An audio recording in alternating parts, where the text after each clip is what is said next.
Hey guys, I want to talk to you about a subject that's actually pretty near and dear to my heart, and that's minimalism. I feel like whenever I talk about minimalism, I tend to get one of two reactions. It's usually people going, like that, when they're not familiar with minimalism or the concept of minimalism, or people who instantly go to images of sparse rooms, think a living room with just one couch, one strategically placed coffee table, and just completely empty bookshelves. Like that's where their mind goes. And I'm here to tell you, I'm not about that life.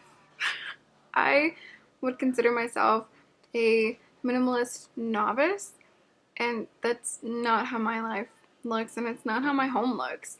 I have stuff. I have a husband who has stuff. I have children, and they have stuff as well. And that's okay. I'm here to tell you, to implore you actually, to remove those restrictions of and preconceived notions you may have in your mind as to what minimalism looks like or what it should look like. Because realistically, for us, and I would argue most minimalists out there, minimalism is a journey to have the physical self be in harmony with the spiritual and emotional self, and achieving that through a balanced, peaceful, and open existence. So, what does that all mean, really?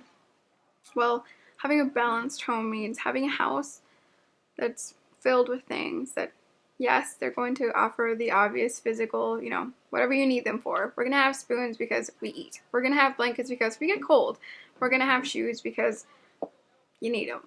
But it's also having things in your home that feed your inner spiritual self. For example, I have roughly 20 really quirky looking mugs that I love to collect, and I'm not about to give those up anytime soon. Why? Well, because they make me happy. I enjoy sitting down with my husband to have a cup of coffee or a cup of tea and just chat and, laugh about whatever quirky sayings on the mug, or, get lost in a conversation with him. And they aid that. So I give myself permission to keep them in my home because they serve a purpose. They serve an emotional purpose. Finding peace with my home was something that took a little bit longer, and if I'm honest, it's actually a daily struggle that I still battle against, but it was imperative in order for me to feel like I was living an okay life, to be honest with you. I previously would find myself in scenarios where I was running fire drills. And if you've never run a fire drill, kudos to you. But to me, what my fire drills looked like were mornings, super hectic mornings when I was trying to get kids out of the house and get them to school, and I couldn't find a backpack or a missing shoe because there were so many other things in my way of finding that one thing that I actually needed. And that's just insane. It got to the point where I just felt like I can't live life like this. And I feel like my husband has always been, I feel like men sometimes in general are slightly more minimalistic. They can survive with less. And he was totally on board with greatly paring down the number of belongings we have in our house. And truthfully, so have our kids. And it's provided an environment that, even though we have to upkeep it and it's something you still have to consciously work towards, promotes an environment where we're not harping on one another because we can't find a set of keys or a missing sock. And all of that together has allowed us to live a much more open life.